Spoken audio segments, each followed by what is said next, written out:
গুলিস্তানে আসলেই এই যে মামারা যে ঠেলা গাড়িটা ঠেলতেছে এটা দেখা যাবেই, কারণ এখানে হাজার হাজার গাড়ি এরকম আছে, হাজার না হলে কয়েকশো হবে, যেটা গুলিস্তানের সব থেকে বেশি পরিশ্রমিক। এটা এখনকার যুগে এইরকম ঠেলে বা ঠেলা গাড়ি আছে সেটা খুব কমই দেখা যায়, সচরাচর দেখা যায় না।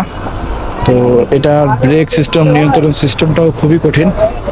ঠিক আছে, যে এরকম যে সামনে কিন্তু গাড়ি ব্রেক করে দাঁড়িয়েছে, আর এটা একজন ড্রাইভার হিসেবে সামনে একজন আছে, তার এটাকে নিয়ন্ত্রণ করতে হয়। তার মানে এটা প্রচুর একটা পরিশ্রমের কাজ এবং আসলে সতর্কতা আছেই। তো এটা যে কেউ বা সহজেই কিন্তু কেউ করতে পারবে না, লং টাইম আসলে কাজ করলে তা এটা আসলে পারা সম্ভব। ওনাদের স্যান্ডেল এবং ওনাদের পরিশ্রম, ওদের শরীরের বডি ফিটনেস দেখলে আসলে বোঝা যায় কতটা পরিশ্রম হয় আসলে। এই যে ভাই আসলে কথা বলা যায় কিনা।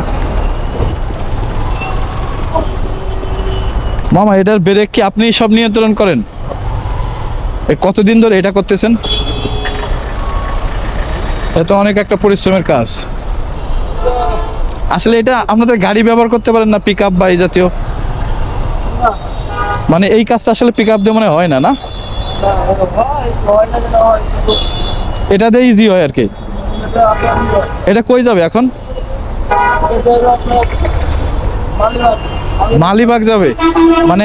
তাহলে আছে কোন জায়গা থেকে কোন জায়গা নিচ্ছেন, কোন জায়গা থেকে এটা শুরু করছেন নেওয়া? মানে এই গাড়ি ঠেলে আসলে নয়া বাজারে চলে, মানে নয়া বাজার থেকে মালিবাগ পর্যন্ত যাবে, মানে এটা কিন্তু সহজ কথা না। আপনি একবার ভাবুন যে বাসে যদি যাওয়ার কথা ভাবেন তাও কিন্তু আপনার অনেক পরিশ্রম মনে হবে, কষ্ট মনে হবে, জ্যাম জট কত কিছু বলবেন আপনি, মানে অজুহাতের আসলে শেষ নেই। সেখানে কিন্তু এই ঠেলা গাড়ি যারা ঠেলতেছে এই মামারা এই নয়া বাজার থেকে চলে যাবে মগবাজার পর্যন্ত বা মালিবাগ পর্যন্ত। তো আসলে খুবই একটা পরিশ্রমের কাজ, তাও আসলে পেটের দায়ে আসলে, এবং ফ্যামিলির দিকে তাকাইয়েই তো অবশ্যই এইসব কষ্ট মেনে নিচ্ছে। তো এইসব ফ্যামিলি বা যারা বাইরে বাইরে যেসব আমরা ছেলে মানুষ কাজ করি, অবশ্যই আমাদের ফ্যামিলি প্রতিটা মানুষেরই বোঝা উচিত এবং আমাদেরকে একটু ওই ধরনের ভালোবাসা উচিত। যেহেতু আমরা মানে আমরা ছেলেরাই, তো উনি তো অবশ্যই আমাদের মতনই ভাই বা চাচা বা আঙ্কেল একটা কিছু হবে। তো প্রচুর পরিশ্রম করে, সো যার যার জায়গা থেকে সবাই পরিশ্রম করে।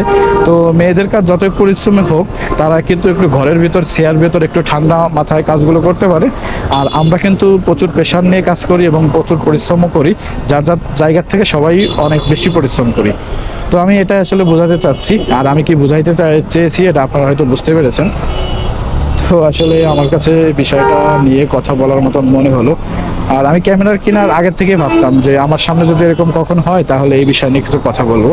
যাচ্ছে আমরা চলে যাচ্ছি মতিঝিলে, আর এখন আমি আছি 0 পয়েন্টে। তো আজকের ভিডিও এখানে শেষ করব, দেখা হবে আবারও আপনাদের মাঝে নতুন এরকম আর কোনো কিছু টিপস বা ভিডিও নিয়ে।